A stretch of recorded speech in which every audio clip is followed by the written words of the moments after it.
পুনৰ এবাৰ তোমালোকক ৱেলকাম জনাইছোঁ আমাৰ এই প্লেটফৰ্ম এডুক্লিপ আছামলৈ। তো যিহেতু 35 ডেজ একদম ধুনীয়াকৈ চলি আছে আৰু বহুত ষ্টুডেণ্টে এতিয়া বহুত পাছতকৈ তোমাৰ মানে সেই 35 চেলেঞ্জৰ বিষয়ে গম পাইছে, 35 ডেজ চেলেঞ্জৰ বিষয়ে গম পাইছে। তো গতিকে সিহঁতি হোৱাটছআপ গ্ৰুপত ৰিকুৱেষ্ট পঠাই আছে, বাট মই একচেপ্ট কৰিব পৰা নাই, কাৰণ 1 ডিচেম্বৰৰ পৰা আমি আৰম্ভ কৰিছোঁ, 2 ডিচেম্বৰলৈকে মই একচেপ্ট কৰিব, 3 ডিচেম্বৰৰ পৰা এটা একচেপ্ট কৰিবলৈ মানে সেইটো তোমালোকৰ বহুত বেকলগ লাগি যাব।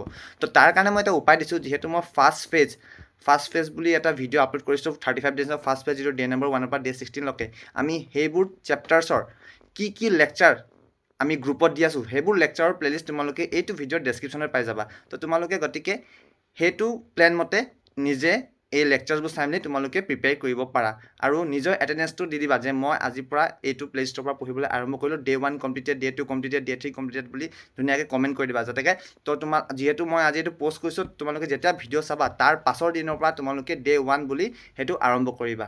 ইমানে কৈ পিনি মই সামৰিছোঁ। থেংক ইউ, নমস্কাৰ।